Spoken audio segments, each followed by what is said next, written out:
আপনারা সবাই ভালো আছেন তো? এই শুনছিলাম এই 1 নম্বর অঞ্চলে এখন পুলিশ নাকি বাঁদর পুলিশে পরিণত হয়ে গেছে।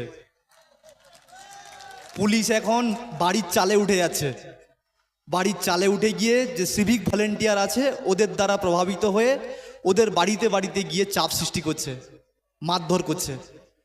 তা আমরা এই ব্যাপারটা নিয়ে আইসি সাহেবকে জানিয়েছিলাম। বেশ কিছুদিন নিরপেক্ষতার সহিত কাজ করেছেন, আবার কোথাও গন্ডগোল হয়ে গেল। সেই কারণে নির্বাচন কমিশনারকে ব্যাপারগুলো জানিয়েছি, মেল করিয়েছি এবং আমাদের যাদবপুর লোকসভার যিনি পুলিশ অবজারভার আছেন ওনাকেও লিখিত আকারে এবং মৌখিক আকারে জানিয়েছি। ওনারা অল্প অল্প ব্যবস্থা নিয়েছেন, আরও ব্যবস্থা নিচ্ছেন, একটু ধৈর্য ধরতে হবে।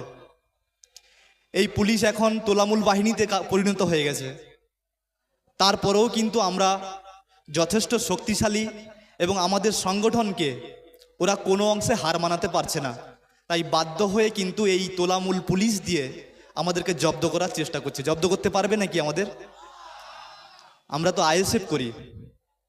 তো সেই ক্ষেত্রে যাদবপুর লোকসভায় তথা ভাঙড় বিধানসভার যে উল্লাস দেখেছি, যে জনগণ যেভাবে সাড়া ফেলছেন এবং কান্নাকাটি করা অবস্থায় ফুলের মালা দিচ্ছেন, যে কোনো প্রকারে যেন তেন প্রকারে এই তৃণমূল এবং বিজেপিকে যে কোনো প্রকারে হটাতে হবে।